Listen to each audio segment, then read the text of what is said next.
How troubling was this number of March exports to China from Japan contracting by 7.7% year on year? What does that tell you about the post-pandemic recovery and how the external growth picture, of which China is such an important engine for Japan, and how it stands and the momentum associated with that?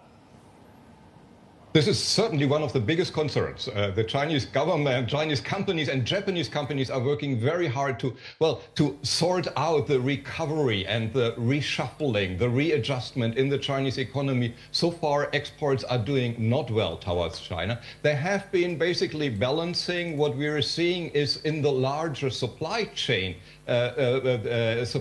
of Japanese companies that ASEAN exports are still quite okay, doing not so badly. When we look at what's happening in Korea, this is always the canary, the first signal of what is happening in Asia. Exports are down there. This is a concern. Japanese company, with the yen being so weak, are still on a positive side here. I think the very weak yen will help exporters throughout the year.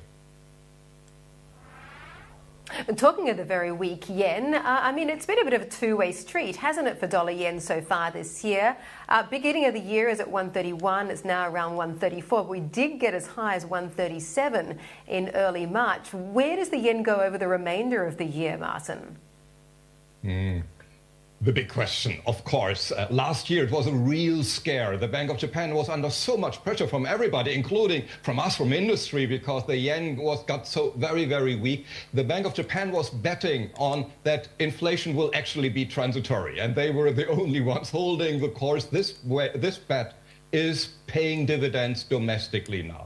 Monetary policy remains expansionary. The government is still in the market with pushing all sorts of projects supporting the supply side of the economy. That is helping. This is why imports are still quite strong. The Japanese yen is very weak. I think most of the bad news concerning the yen have been digested last year. So investors are concerned, but I don't see the yen way weaker than it is right now.